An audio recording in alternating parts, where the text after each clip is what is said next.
आज पण मॅडमचे बाबा मॅडमला सोडायला आलेत असं नाही.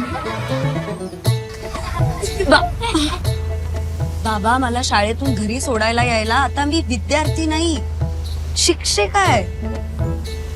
आणि आता माझ्या सासरी आले हो मी बाबा. अगं म्हणूनच तेवढंच आपलं लेकराला भेटल्यासारखं. अगं आणि आता माझ्या खिशातनं कुठं पैसे खर्च होत आहेत. अगं आम्हा ज्येष्ठ नागरिकांना सरकारनं एसटीचा प्रवास मोफत केलाय. बाबा ए पोराव, आता तुमच्या मॅडम ना घरी सोडाय त्यांचा बाबा रोज येणार. अमृत ज्येष्ठ नागरिक योजना 75 वर्षांवरील ज्येष्ठांना एसटी प्रवास मोफत. ज्येष्ठांचं हित पाहिलंय. आपलं सरकार, लाडकं सरकार.